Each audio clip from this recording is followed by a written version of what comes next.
Is the continued blockade a strategic necessity or a humanitarian liability? Well, it's both. Look, both from a humanitarian point of view, but also from a strategic point of view, everybody should want everybody, including, of course, the population of Gaza, to be healthy and happy and well-fed and live in peace. But the problem is that there's never been actually a lack of food. The problem has been the distribution of food inside Gaza, because Hamas have used it to hoard it for their own fighters or to deny it to elements of the population in Gaza who have opposed Hamas. But I just want to mention something else in regard to what your other guest said about history.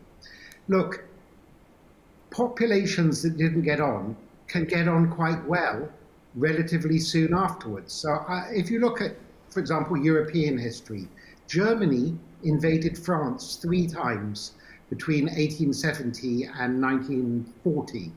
And Alsace-Lorraine, the territory in between France and Germany, switched sides. Today, the borders are completely open. You cross the border between France and Germany, and it doesn't really matter whether Alsace-Lorraine is in France or Germany. And I could give you many other such examples in Europe and elsewhere.